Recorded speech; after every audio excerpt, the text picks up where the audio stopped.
Welcome to sweety kids journey.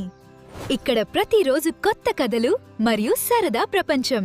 Learn. ఒక పెద్ద అడవిలో ఒక శక్తివంతమైన సింహం ఉండేది. అది అడవికి రాజు.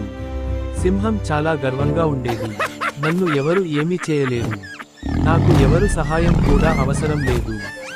నేను చాలా బలమైన దానిని అని ఎప్పుడూ గర్వంగా ఉండేది.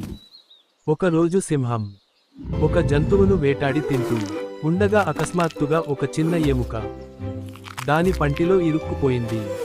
అయ్యో, నొప్పి నొప్పి అని సింహం బాధతో అరవడం ప్రారంభించింది.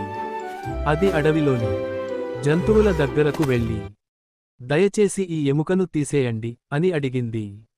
కానీ జంతువులు అన్ని భయపడ్డాయి. సింహం మమ్మల్ని మోసం చేసి తినేస్తుంది అని అనుకుని ఎవరూ దగ్గరకు రాలేదు. అంతేకాదు, సింహం అడవికి రాజుగా ఉండటం కంటే చనిపోతేనే అడవిలో జంతువులు అన్ని సంతోషముగా ఉంటాయి అని సంబరాలు చేసుకుంటున్నాయి. ఆ మాటలు అన్నీ వినిన సింహం ఒంటరిగా కూర్చొని బాధపడుతూ ఉంది. అప్పుడే ఒక చిన్న ఎలుక అక్కడికి వచ్చింది. ఎలుక సింహాన్ని చూసి జాలిపడింది. సింహం ఎంత గర్వంతో ప్రవర్తించిందో తెలియజేసింది. సింహం రాజా, అడవికి రాజు అంటే అందరి మేలు కోరుకొని మంచిగా పరిపాలన చేయాలే గాని ప్రజలను బాధ పెట్టకూడదు. నువ్వు నీ రాజ్యంలో అందరినీ బాధ పెట్టావు. అందుకే నీకు సహాయం చేయాలని ఎవరు అనుకోవడం లేదు. అందరూ నీ చావు కోరుకుంటున్నారు అని హితవు పలికింది. అప్పుడు సింహం బుద్ధి తెచ్చుకుని తప్పు క్షమించి నన్ను ఎలాగనైనా కాపాడు అని ఎలుకను అడిగింది. అప్పుడు ఎలుక ఆపదలో ఉన్న వారిని ఆదుకోవడమే గొప్పతనం అని చెప్పి, సింహం రాజా, నీకు నేను సహాయం చేస్తాను అని చెప్పింది. సింహం ఆశ్చర్యపోయి, నువ్వు నన్ను ఎలా కాపాడగలవు అని అన్నది.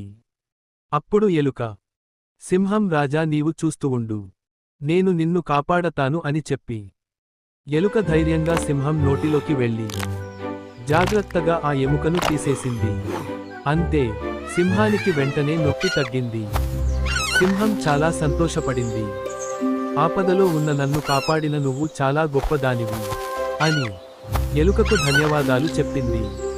ఆ రోజు నుంచి సింహం తన గర్వాన్ని విడిచిపెట్టి అందరినీ గౌరవించడం ప్రారంభించింది. జంతువులు అన్నింటితో కలిసి మెలిచి ఉండటం ప్రారంభించింది. అడవిలో జంతువులు సంతోషంగా ఉండాలని అందరితో స్నేహం చేస్తూ మంచి మనస్సు కలిగి ఉంటుంది.